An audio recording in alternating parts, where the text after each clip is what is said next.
नमस्कार। देश प्रदेश के इस खास सेगमेंट में आपका बहुत बहुत स्वागत है। मैं हूं आपके साथ जया कौशिक त्रिवेदी। कोरोना की बात करते हैं और बात करते हैं मध्य प्रदेश की, जहां दूसरे राज्यों की तुलना में कोरोना के टेस्ट की संख्या बेहद कम है, जबकि इस महामारी से नियंत्रण पाने का सिर्फ एक ही तरीका है और वो है संक्रमित लोगों की पहचान कर उन्हें स्वस्थ लोगों से अलग रखा जाए।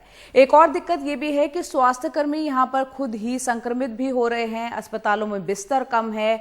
बगैर लक्षण के जो लोग घर पर हैं उन्हें देखने के लिए कोई डॉक्टर नहीं जा रहा है। सोनू राठौड़ आशा कार्यकर्ता हैं, खुद लोगों के सैंपल लेती थीं।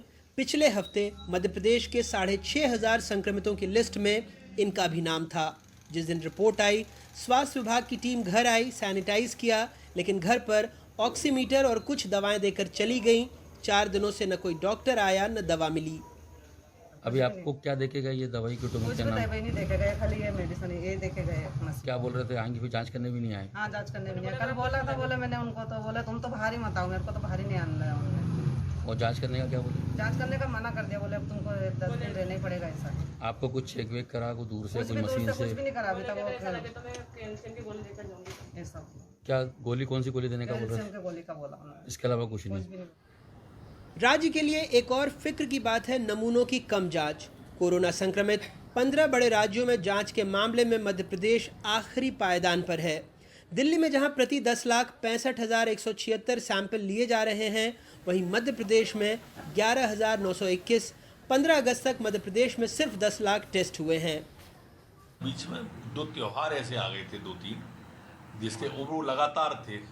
30 तारीख से 3 तारीख के बीच के त्योहार थे, जिसके कारण नीचे आया था ग्राफ। त्योहारों में बहुत दिक्कत आई थी, लेकिन हम उसको स्पीड को बढ़ा रहे हैं, इसलिए मैंने कहा 2-3 दिन के अंदर 21 पे आएंगे। पूर्व मुख्यमंत्री कमलनाथ ने मुख्यमंत्री शिवराज सिंह चौहान को पत्र लिखकर कोरोना टेस्ट को लेकर सवाल उठाए हैं। विपक्ष का आरोप है सरकार झूठे आंकड़े दे रही है। रोज मुख्यमंत्री, सरकार, गृह मंत्री और सरकार के आंकड़े झूठ बोलते हैं। पहले मरने वालों की संख्याओं में झूठ बोलते हैं, फिर संक्रमित लोगों की संख्या में झूठ बोलते हैं, जिले में बोलते हैं, प्रदेश में बोलते हैं। पहले 20,000 किट की बात हो रही थी, टेस्टिंग किट की, अब फिर से कह रहे हैं 20,000 किट की। मतलब एक ही बात को कितनी बार मैनिपुलेट करेंगे। जैसा कि नरोत्तम मिश्रा ने कहा कि हमने भगवान भरोसे छोड़ दिया है, जीना हो जियो, मरना है मरो। स्वीकार किया नरोत्तम मिश्रा। मैं तो उनको साधुवाद देता हूँ, इतना ईमानदार एक परिपक्व नेता है जिन्होंने कहा कि हाँ, हमारी सरकार कुछ नहीं कर सकती है, मरना है मर जाओ। मध्य प्रदेश में कोरोना को लेकर टेस्ट बढ़े हैं, ये तथ्य है, लेकिन ये भी तथ्य है कि आबादी और संक्रमण के हिसाब से देश के बड़े राज्यों में सबसे कम टेस्ट मध्य प्रदेश में ही हो रहे हैं। ऐसे में सवाल है कि क्या बीमारी या आंकड़ों को छुपा करके कोरोना जैसी महामारी से छुपन छुपाई खेलते हुए लड़ा जा सकता है। भोपाल से कैमरा पर्सन रिजवान खान के साथ अनुराग द्वारी, एनडीटीवी इंडिया। हरियाणा के कुरुक्षेत्र के शाहबाद के आधा दर्जन गांवों में मारकंडा नदी के पानी से काफी तबाही मची हुई है। सैकड़ों एकड़ धान की फसल जो है वो बर्बाद हो गई है। इलाके में आवागमन भी प्रभावित हुआ है। सरपंच का कहना है कि सरकार ने दावा किया था कि इस बार जल कटाव नहीं होगा, लेकिन प्रशासन के तमाम दावे गलत साबित हुए। उनका कहना है कि मुआवजा भी नाम मात्र का ही मिलता है।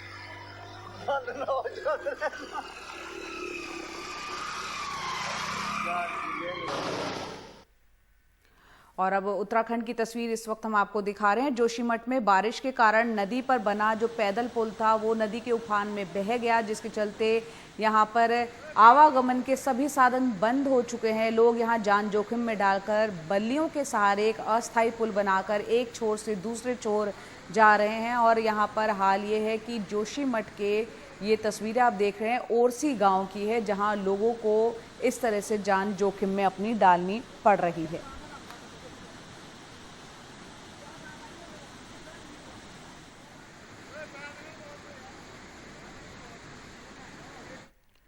तो बारिश का हाल और उसकी मार तो कई राज्यों पर, लोगों पर पड़ ही रही, लेकिन कोरोना महामारी का असर जो है वो भी बहुत ज़्यादा है। हम बात कर रहे हैं बहुत से लोगों की नौकरियां चली गई हैं, बहुत लोगों का रोजगार ठप पड़ गया है। ऐसी ही खबर अब उत्तराखंड से आपको दिखाते हैं, जहां पर बैंड वाले तंगी में दिन गुजार रहे हैं। डिमांड ना होने से इनके सामने घर चलाना एक बहुत बड़ी चुनौती हो गई है। और ऐसे में यहाँ के बैंड वालों ने बैंड बजाया किसी बारात में नहीं, बल्कि सरकार का ध्यान अपनी तरफ खींचने के लिए।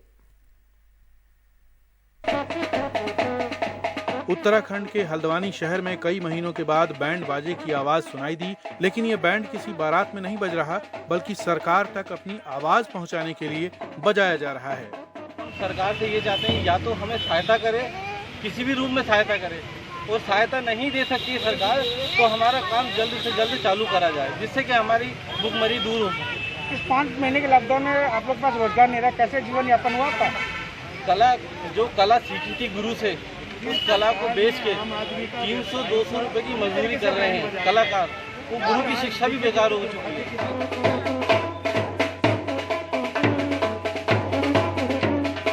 बैंड वालों के साथ घोड़ी बिजली वाले भी हैं और उनकी आवाज सरकार तक पहुंचाने के लिए इनके साथ वो सुर ताल मिला रहे हैं।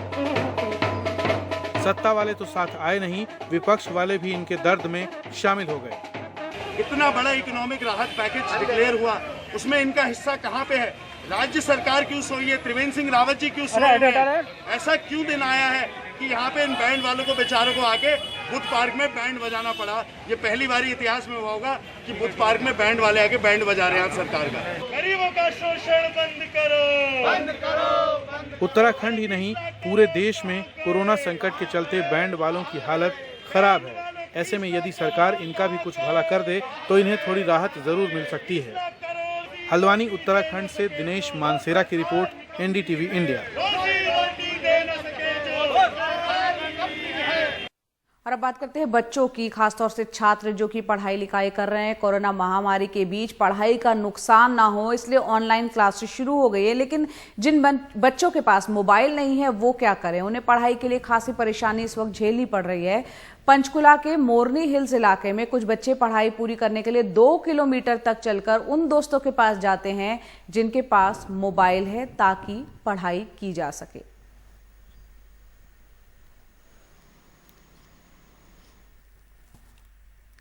उत्तर प्रदेश के मुरादाबाद में तीर्थंकर महावीर हॉस्पिटल में कोरोना पॉजिटिव महिला का संदिग्ध परिस्थितियों में उसकी मौत हो गई। पुलिस ने एक वीडियो भी जारी किया जिसमें महिला एक खिड़की से कूदती हुई नजर आ रही है। हालांकि कूदने की वजह अभी तक साफ नहीं है।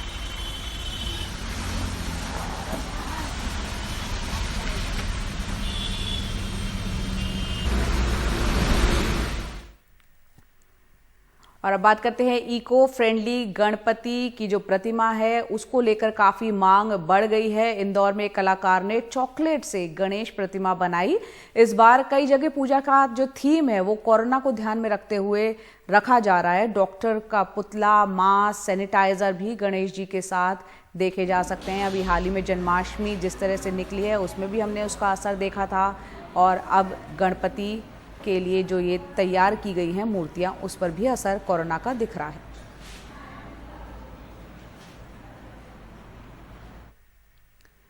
और वहीं पश्चिम बंगाल की बात करते हैं। यहाँ के मिदनापुर के जंगल महल इलाके के किसान कोरोना महामारी के कारण खासी मुश्किल झेल रहे हैं। अनाज और सब्जियों की सही कीमत नहीं मिल पा रही है इनको, और अब एक नई मुसीबत भी शुरू हो गई है। आसपास के जंगलों से आकर हाथी खेत में खड़ी फसल को तबाह कर रहे हैं। करीब 24 से 25 हाथियों का झुंड एक साथ निकलता है और फसलों को रौंदता हुआ निकल जाता है।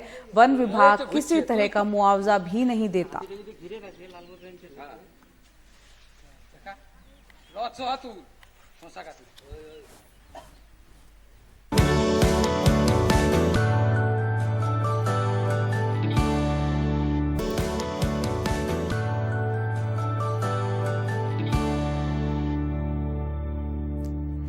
मध्य प्रदेश के धार से एक खास खबर आई है। यहाँ एक मजदूर पिता ने 105 किलोमीटर साइकिल चलाकर अपने बेटे को इम्तिहान के लिए परीक्षा केंद्र तक पहुंचाया। मध्य प्रदेश में रुक जाना नहीं अभियान के तहत 10वीं 12वीं परीक्षा में असफल छात्रों को एक बार फिर से इम्तिहान में बैठने का मौका दिया जा रहा है। मनावर तहसील के शोभाराम अपने बेटे आशीष को 3 विषयों में इम्तिहान दिलाना चाहते थे, लेकिन कोरोना के कारण बसें बंद थी। उन्होंने रात में 12 बजे से साइकिल चलाना शुरू किया और दूसरे दिन सुबह बेटे को परीक्षा केंद्र तक पहुंचा दिया। ठहरने की कोई व्यवस्था नहीं होने के कारण 3 दिन का खाना भी वो अपने साथ लेकर चले थे। वाराणसी की बात करते हैं, जिस मकान में मशहूर शहनाई वादक उस्ताद बिस्मिल्लाह खां की शहनाई परवान चढ़ी, उसकी दीवारों पर अब हथौड़ा चल रहा है। विवाद पारिवारिक है। परिवार का एक पक्ष इसे व्यावसायिक केंद्र बनाना चाहता है तो दूसरा पक्ष इसे उस्ताद की धरोहर के रूप में संजोए रखना चाहता है। अब वाराणसी प्राधिकरण ने यहां चल रहे काम को रुकवा दिया है। आइए देखते हैं रिपोर्ट। ये मलबा कभी उस्ताद बिस्मिल्लाह खां की शहनाई के सुरों में सांस लेता था। ये उस कमरे का मलबा है जहां वो सुबह की नमाज के बाद रियाज किया करते थे। अब घर के संकट में सुरों का ये संसार हमेशा हमेशा के लिए बिखर गया। मैं बिस्मिल्लाह खां साहब का पड़ोसी हूँ, बगल में मेरा मकान है।